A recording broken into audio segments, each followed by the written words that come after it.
কোনো বান্দা আল্লাহ তাআলার নিকট দোয়া করে, আল্লাহ তাআলা ওই বান্দাকে খালি হাতে ফেরত দিতে লজ্জাবোধ করেন। ইন্না রাব্বাকুম তাবারাকা ওয়া তাআলা হাইয়ুন কারীমুন, নিশ্চয় তোমাদের প্রভু তোমাদের আল্লাহ হাইয়ুন, তিনি অত্যন্ত লজ্জাশীল, কারীমুন অত্যন্ত সম্মানিত। তোমরা যখন আল্লাহ তাআলার নিকট দোয়া করো, কোনো কিছু চাও, যখন আল্লাহ তাআলাকে ডাকো, আল্লাহ তাআলার কাছে যখন কোনো কিছু তুমি চাও, তখন আল্লাহ তাআলা যেহেতু লজ্জাশীল, তিনি সম্মানিত ব্যক্তি, তিনি সম্মানিত সত্তা, তখন তোমাকে খালি হাতে ফেরত দিতে আল্লাহ রাব্বুল আলামিন লজ্জাবোধ করে। সুবহানাল্লাহ। ও আল্লাহ, তুমি ছাড়া কোনো ইলাহ নাই, তুমি ছাড়া কোনো মাবুদ নাই, তুমি ছাড়া কোনো উপাস্য নাই। ইন্নী কুনতু মিনাজ জালিমিন, আর নিশ্চয়ই আমি জালিমদের অন্তর্ভুক্ত হয়ে গিয়েছি। আমি তোমার হুকুম মানি নাই, আমি তোমার হুকুমের অবাধ্যতা করেছি। এখন তুমি ছাড়া আমাকে ওই মুক্তি দেওয়ার কোনো উপাস্য নাই, কোনো মাধ্যম নাই। তুমি আমাকে এই অন্ধকার থেকে নিমজ্জিত করে দাও, এই অন্ধকার থেকে আমাকে মুক্তি দিয়ে দাও। এই যে বর্ষা মৌসুম শুরু হয়ে গিয়েছে, এই বর্ষা মৌসুমে কত এলাকা, কত শহর বন্যায় প্লাবিত হয়ে একদম ডুবে গিয়েছে। এখন তাদের থাকার মতো অবস্থা নাই, থাকার মতো পরিস্থিতি নাই। তাদের এলাকায় মসজিদ ছিল, আছে, কিন্তু তারা চাইলেও কিন্তু এই মসজিদে আসার তৌফিক হয় নাই। তার মানে আল্লাহ রাব্বুল আলামিন আমাদেরকে অত্যন্ত ভালোবেসেছেন, মহব্বত করেছেন, যার বিধায় আমরা কিন্তু মসজিদে আসতে পেরেছি। কারণ আল্লাহ রাসূল সাল্লাল্লাহু আলাইহি ওয়াসাল্লাম বলেন, আল্লাহ রাব্বুল আলামিন যাকে ভালোবাসেন, মহব্বত করেন, একমাত্র সেই বান্দাই আল্লাহ তাআলার ইবাদত করতে সক্ষম হন। এর মাধ্যমে আমরা বুঝতে পারলাম যে আল্লাহ রাব্বুল আলামিন আমাদেরকে অত্যন্ত ভালোবাসেন, মহব্বত করেন বিধায় আমরা আল্লাহ তাআলার ঘরে আসতে পেরেছি। এজন্য আমরা আবারও অন্তরের অন্তঃস্থল থেকে একবার শুকরিয়া জ্ঞাপন করি, সকলেই বলে আলহামদুলিল্লাহ। বর্তমান যুগে আমরা একটি জিনিস থেকে অনেক দূরে সরে গিয়েছি, সেটা হলো আল্লাহ তাআলার কাছে চাওয়া থেকে, আল্লাহ তাআলার কাছে দোয়া করা থেকে। মহান আল্লাহ রাব্বুল আলামিন এই পৃথিবীর মালিক, এই পৃথিবীর অধিপতি, এই পৃথিবীর সৃষ্টি করেছেন, এই পৃথিবীর সব কিছু সৃষ্টি করেছেন, আমাদেরকে সৃষ্টি করেছেন। তিনি যাকে ইচ্ছা সম্মান দেন, যাকে ইচ্ছা লাঞ্ছিত করেন, অপদস্থ করেন। সমস্ত কিছুর মালিক যিনি, তার কাছে যদি কোনো কিছু চাওয়া হয় তিনি খুশি হন। কিন্তু বর্তমানে আমরা আল্লাহ রাব্বুল আলামিনের কাছ থেকে চাওয়া থেকে আমরা অনেক দূরে সরে গিয়েছি। আমরা আল্লাহ তাআলার নিকট দোয়া করা থেকে অনেক পিছিয়ে আছি। কিন্তু আল্লাহ রাসূল সাল্লাল্লাহু আলাইহি ওয়াসাল্লাম বলেন যে দোয়া এটাই স্বতন্ত্র একটি ইবাদত। ইবাদত করার অর্থ হলো, যে ইবাদত করে তাকে বলা হয় আবেদ, অর্থাৎ আল্লাহ তাআলার দাস। যেই বান্দা যার ইবাদত করবে, ইবাদত করার অর্থ হলো তার দাসত্ব করা, তার কাছে মস্তক অবনত করা, তার কাছে নিচু হওয়া, তার কাছে একদম বিনয়ী হওয়া। আর এই সব কিছু কিন্তু পাওয়া যায় দোয়ার মধ্যে। কি বলেন? দেখেন, আমরা যদি কারো চাকরি করি, আমরা যদি কোনো প্রতিষ্ঠানে চাকরি করি, আমরা যে বসের আন্ডারে কাজ করি, যে মালিকের আন্ডারে কাজ করি, আমরা কিন্তু তার কাছে বিনয়ী হয়ে চলি না, আমরা তার কাছে মাথা নত করে চলি না।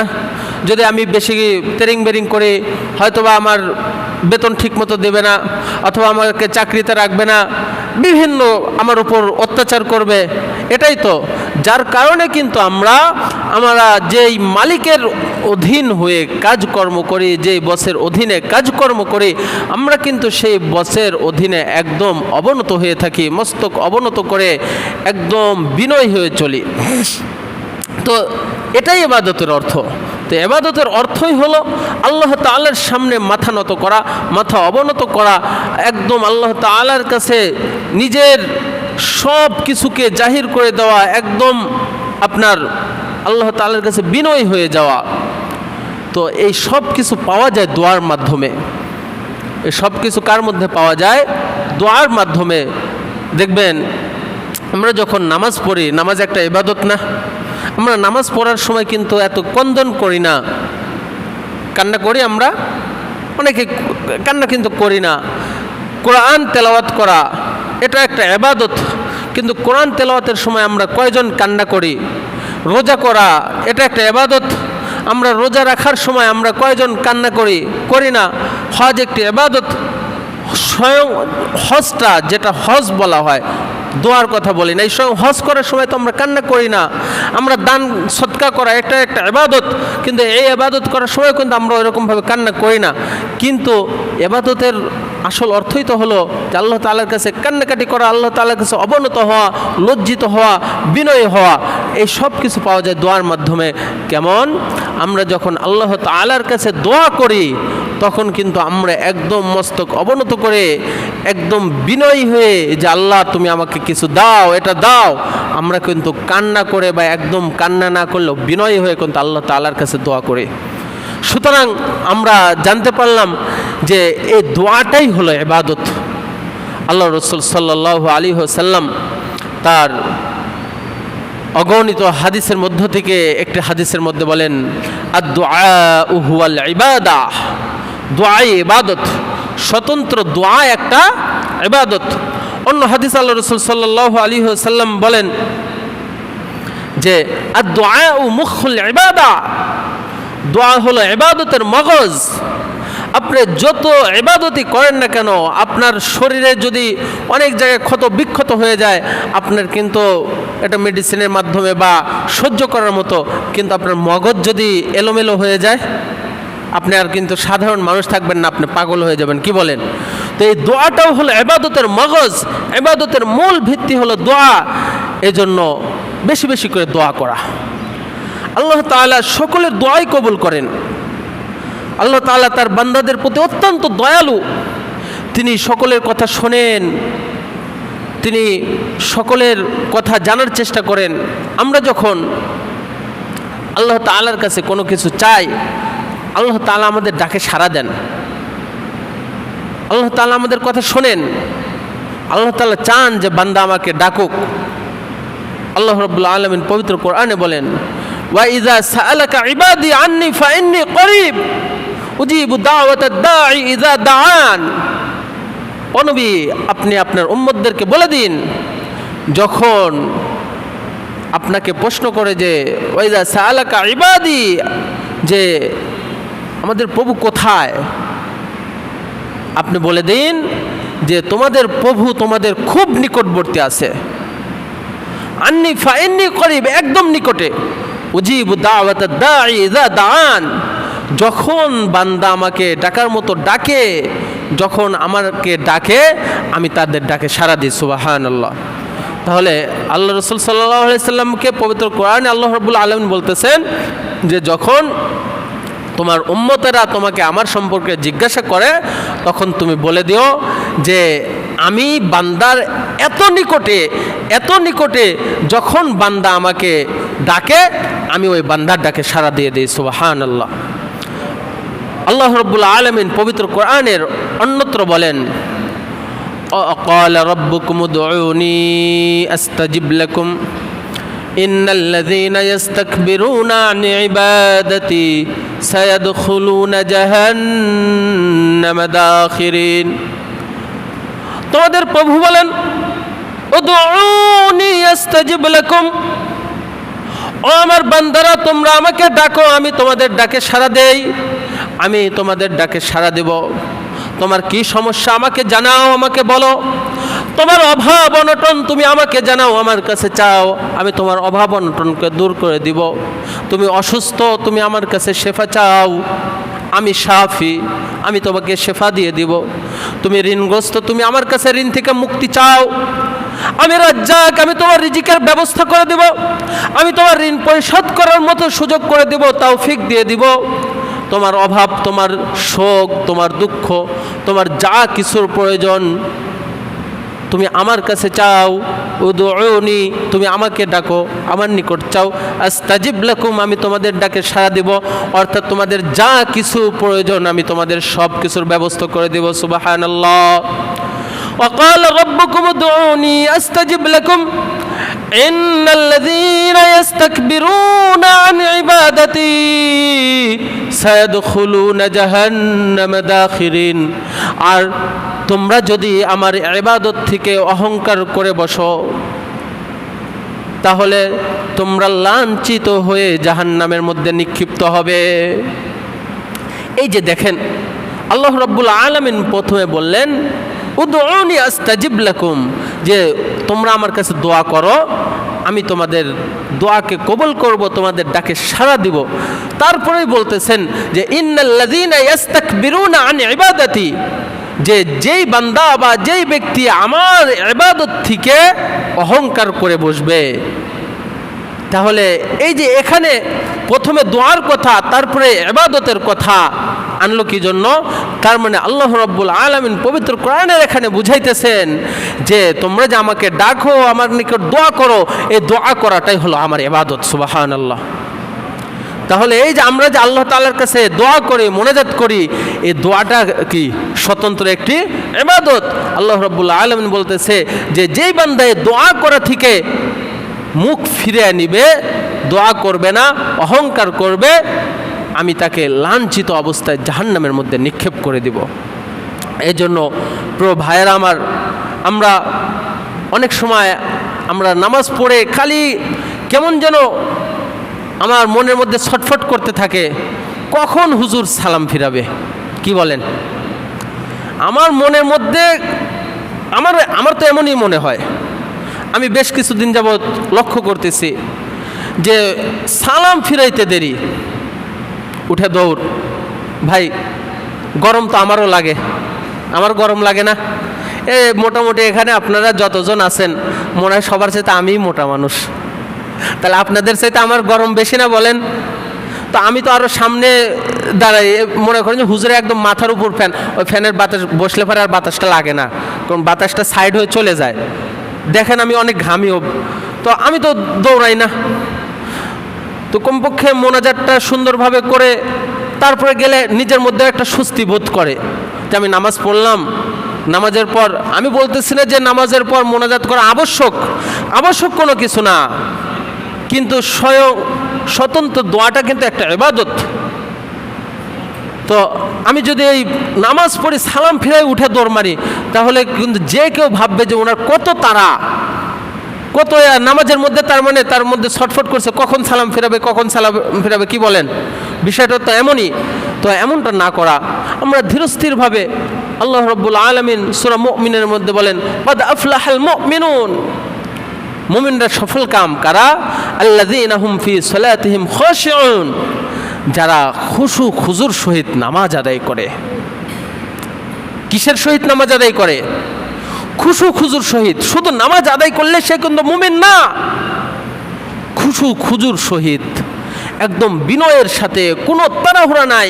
দেখবেন অনেক সময় যে আমরা কি করি, যে ইমাম সাহেব রুকুতে চলে গেছে, আমি এখনো ওযুখানায় দেখছি ইমাম সাহেব রুকুর, যেহেতু বক্সে নামাজ পড়া হয়, মনে করেন আল্লাহু আকবার বলে রুকুতে গেছে, ওযু আমার পায়ে পানি ঠেকলো কি না ঠেকলো, দৌড়, যে কোনো মূল্যে ইমাম সাহেবে কি করতে হবে, ধরতে হবে, আমার রুকু পেতে হবে, আমার রাকাত পাইতে হবে। যদি রাকাত না পাই তো আমার তো দেরি হয়ে যাবে।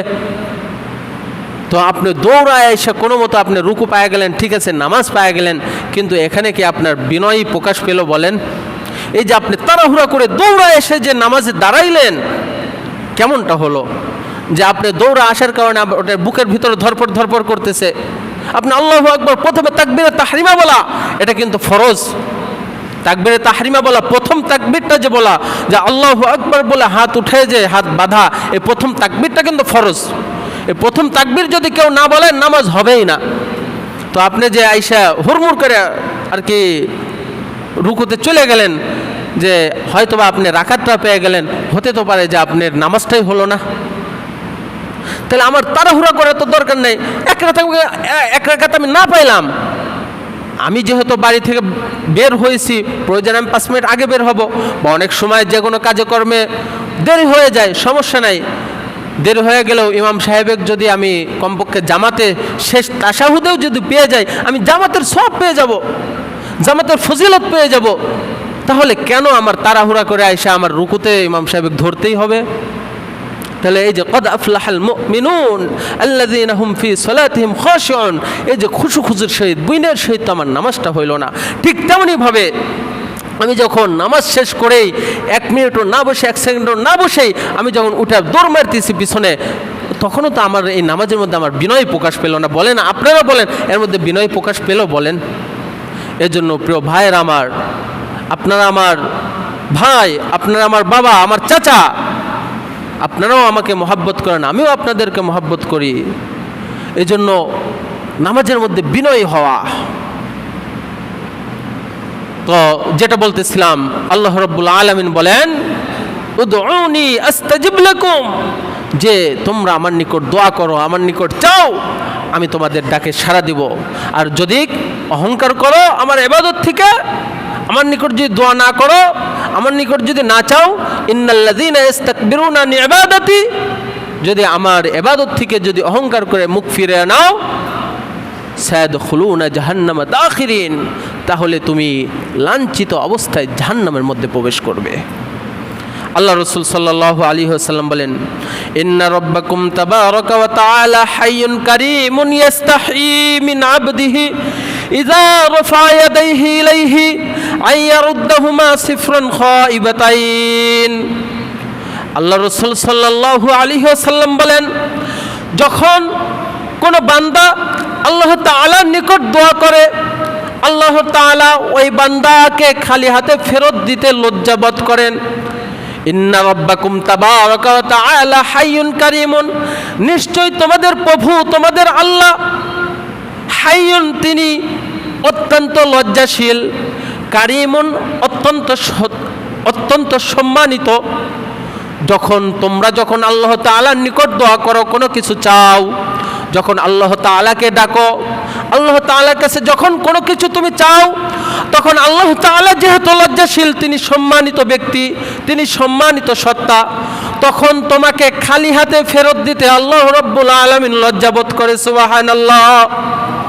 দেখেন, এই দুনিয়ার বুকেও অনেক দানশীল মানুষ আছে না, অনেক সম্মানিত মানুষ আছে না, যে ওনার কাছে যায় যদি আমি কিছু চাই, উনি কমপক্ষে আমাকে ফেরত দেবে না। তো এরকম মানুষ আছে, থাকা সত্ত্বেও অনেক সময় যে তারও অবস্থার পরিবর্তন ঘটে, বা একটা বাজেট থাকে যে আজকে আমি মনে করেন যে 10,000 টাকা আমার বাজেট, 10,000 টাকা আমি দান করব। তো মনে করেন 10,000 টাকা আমি 10 জন মানুষকে দান করে দিছি। তারপরও যখন আরেকজন মানুষ যখন ওনার কাছে যাবে যে ভাই আমাকে একটু সাহায্য করেন, যদিও ওনার বাজেট শেষ হয়ে গেছে, তারপরেও কিন্তু উনি খালি হাতে ফেরত পাঠাবেন না। যে উনি আমার কাছে এত আশা নিয়ে আসছে, উনি জানে যে আমি দান করি, এখন যদি আমি ওনাকে খালি হাতে ফেরত পাঠায় দেই, তাহলে আমার সম্মানের ক্ষতি হবে। কি বলেন? এই নিজের সম্মানের দিকে তাকায়ও কিন্তু তাকে 1,000 টাকা যদি নাও দেয়, কমপক্ষে তার হাতে 100 টাকা দিয়ে, যে ভাই আজকে তো আমি যে টাকা বাজেট করছিলাম আমার শেষ হয়ে গেছে, যাও তুমি এই 100 টাকা নিয়ে চলে যাও। কি বলেন? কিন্তু আল্লাহ রাব্বুল আলামিন তো তিনি তো বাজেটবিহীন, তিনার তো কোনো বাজেট নাই, তিনি তো গনি, তিনি তো ধনীদের ধনী, অত্যন্ত ধনী, অত্যন্ত দানশীল, অত্যন্ত সম্মানী, অত্যন্ত লাজুক। তিনি কিভাবে, আমরা যখন আল্লাহ তাআলার কাছে যখন চাবো, তিনি কিভাবে আমাদেরকে খালি হাতে ফেরত পাঠাবেন? সম্ভব? বলেন সম্ভব? আমরা যদি আল্লাহ রাব্বুল আলামিনের নিকট কোনো কিছু চাই, কোনো কিছু চাওয়ার মতো যদি চাই, আল্লাহ রাব্বুল আলামিন কখনোই আমাদেরকে খালি হাতে ফেরত পাঠাবেন না। ইউনূস আলাইহিস সালাতু ওয়াস সালামের ঘটনা অনেকেই জানেন। ইউনূস আলাইহিসসালাম যখন তার জাতিকে ঈমানের দাওয়াত দিতে থাকলেন, অনেক দাওয়াত দিলেন, কেউ দাওয়াত কবুল করলো না, ঈমান আনলো না। আল্লাহ রাব্বুল আলামিনের নিকট দোয়া করলেন। আল্লাহ রাব্বুল আলামিন বললেন, তুমি এই নির্দিষ্ট সময় পর্যন্ত এখানে কি করো, ওই এলাকায় দাওয়াত দিতে থাকো। নির্দিষ্ট সময় আসলে তার মধ্যে যদি ঈমান না আনে, তারপরে আমি এর ব্যবস্থা করব। কিন্তু ওই সময়ের মধ্যে তার জাতি আরও বেশি কি করতে লাগলো, অবাধ্য হয়ে উঠলো, আরও বেশি ইউনূস আলাইহিসসালামকে অমান্য করতে লাগলো, তার উপর অত্যাচার করতে লাগলো। সুতরাং ইউনূস আলাইহিসসালাম ওই নির্দিষ্ট সময় আসার পূর্বেই আল্লাহ তাআলার হুকুমটা না মেনে তিনি ওই এলাকা ছেড়ে চলে যেতে লাগলেন। প্রতিমধ্যে আপনারা ঘটনা হয়তো বা অনেকেই জানেন যে জাহাজে উঠল, ঝড়ের কবলে পড়ল। অনেকেই মনে করতে লাগলো যে এখানে কোনো অশুভ মানুষ আছে, যার কারণে এই ঝড় উঠছে, এখন জাহাজ ডুবে যাবে।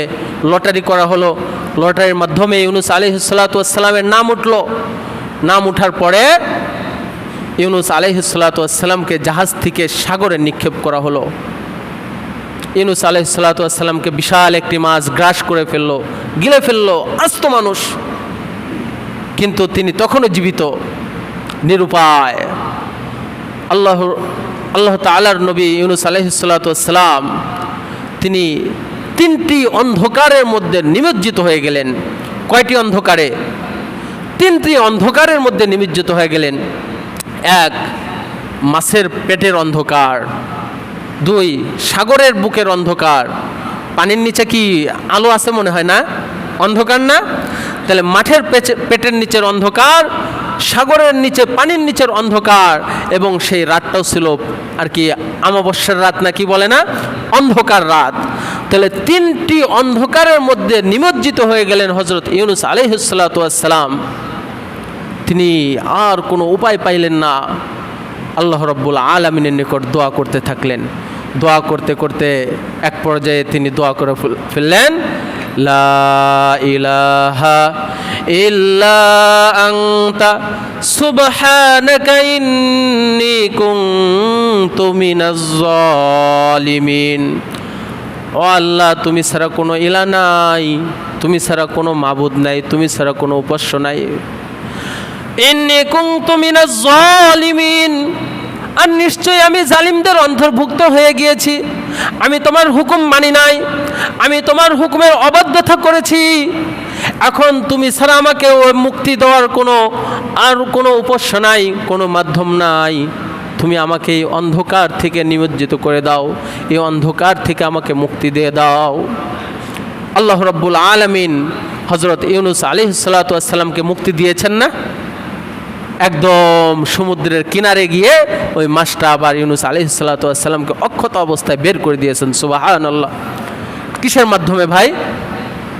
দোয়ার মাধ্যমে।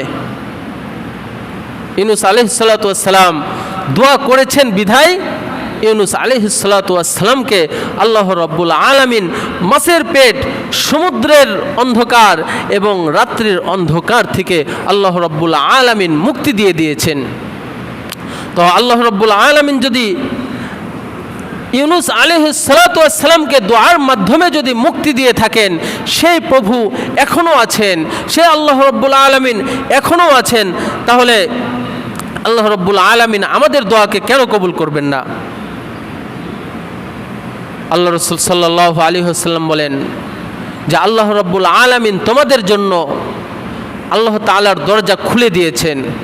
সুতরাং তোমরা আল্লাহ তাআলার নিকট চাও, আল্লাহ তাআলার কাছ থেকে চেয়ে নাও।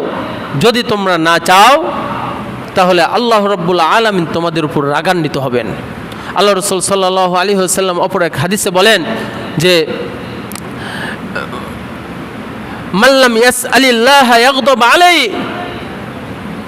মাল্লাম ইয়াসআলিল্লাহ ইয়াগদাব আলাই, যে ব্যক্তি আল্লাহ তাআলার নিকট দোয়া করে না, আল্লাহ তাআলা তার উপর রাগান্বিত হন। আর একটু ভাবেন যে আল্লাহ রাব্বুল আলামিন যদি একবার আমার আপনার উপর যদি রাগান্বিত হয়ে যায়, তাহলে আমাদের কি অবস্থা হবে?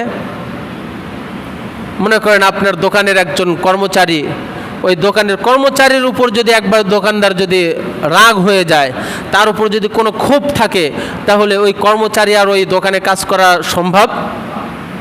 সবসময় সে রাগের মুখোমুখি হবে, সবসময় সে কথা শুনতে থাকবে, সে বিপদের সম্মুখীন হবে। যত ভালো কাজই করো না কেন, ওই ভালো কাজের মধ্যেও তোমার দোষ বের হয়ে যাবে। তো আল্লাহ রব্বুল আলামিন যদি আমাদের উপর একবার রাগান্বিত হয়ে যায়, দেখবেন আমাদের বিপদ আপদ বালা মুসিবত কোনো কিছুই শেষ হবে না, একের পর এক আসতেই থাকবে আসতেই থাকবে। কারণ আল্লাহ রসুল সাল্লাল্লাহু আলাইহি ওয়াসাল্লাম বলেন যে মাল্লাম ইয়াসআলিল্লাহ ইয়াগদাব আলাই, যে ব্যক্তি আল্লাহ তাআলার নিকট দোয়া করে না, আল্লাহ রব্বুল আলামিন তার উপর রাগান্বিত হন। এই জন্য প্রিয় ভাইয়ের আমাদের আল্লাহ রব্বুল আলামিনের নিকট, আল্লাহ রব্বুল আলামিনের দরবারে বেশি বেশি করে দোয়া করা। আল্লাহ রসুল সাল্লাল্লাহু আলাইহি ওয়াসাল্লাম অপর এক হাদিসে বলেন, লাইসা শাইউন আকরামা আলাল্লাহি মিনাদ দুআ, যে আল্লাহ রব্বুল আলামিনের দরবারে দোয়া অপেক্ষা অধিক সম্মানিত আর কোনো জিনিস নাই। বান্দার পক্ষ থেকে আল্লাহ তাআলার নিকট দোয়া অপেক্ষা আর কোনো সম্মানিত বস্তু নাই। এজন্য প্রিয় ভাইয়েরা আমাদের বেশি বেশি করে দোয়া করা। এখন কথা হলো যে হুজুর, আমরা তো অনেক দোয়া করি, তারপরেও তো আমাদের বালা মুসিবত বিপদ আপদ দূর হয় না, তার মানে আমাদের দোয়া কবুল হয় না। দোয়া কবুল হওয়ার অনেক শর্ত আছে। দোয়া কবুল হওয়ার অনেক শর্তের মধ্য থেকে সবচাইতে যেটা বড় শর্ত, সেটা হলো হালাল খাবার খাওয়া। আল্লাহ রসুল সাল্লাল্লাহু আলাইহি ওয়াসাল্লাম মুসলিম শরীফের হাদিসের মধ্যে বলেন, ইয়া আইয়ুহান নাস ইন্নাল্লাহা তাইয়্যিবুন লা ইয়াকবালু ইল্লা তাইয়্যিবান। আল্লাহ রসুল সাল্লাল্লাহু আলাইহি ওয়াসাল্লাম বলেন, মানুষ সকল, নিশ্চয় আল্লাহ রাব্বুল আলামিন পবিত্র, সুতরাং তিনি পবিত্র জিনিসকে কবুল করে থাকেন, তিনি পবিত্র জিনিস গ্রহণ করে থাকেন। আল্লাহ রাব্বুল আলামিন পবিত্র, তিনি পবিত্র জিনিস গ্রহণ করেন, উনি অপবিত্র জিনিস গ্রহণ করেন না। এই হাদিসের মধ্যে তারপরেই আল্লাহ রাসূল সাল্লাল্লাহু আলাইহি ওয়াসাল্লাম বলেন, ইয়া আইয়ুহার রাসূলু কুলু মিনাত তাইয়্যিবাতি ওয়া আমালু সালিহা। আল্লাহ রাব্বুল আলামিন বলেন, নবী রাসূলগণ, তোমরা ভালো উত্তম এবং পবিত্র জিনিস খাও। ইয়া আইয়ুহার রাসূলু কুলু মিনাত তাইয়্যিবাত, তোমরা পবিত্র জিনিস খাও। ও আমালু সালিহা, এবং তোমরা আমলে সালেহা করো, নেক আমল করো। অন্য আয়াতে আল্লাহ রাব্বুল আলামিন বলেন, ইয়া আইয়ুহাল্লাযীনা আমানু কুলু মিন তাইয়্যিবাতি মা রাযাকনাকুম। ও ঈমানদারগণ, ও মানুষ সকল, আমি তোমাদেরকে যে রিজিক দিয়েছি সেই রিজিকের মধ্য থেকে উত্তম রিজিকগুলো তোমরা ভক্ষণ করো, হালাল রিজিকগুলো তোমরা ভক্ষণ করো।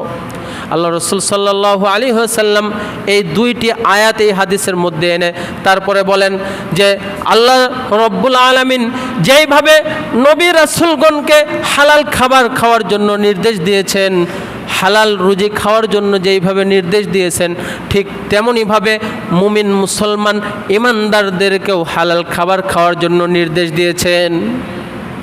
সুতরাং তোমরা হালাল খাও।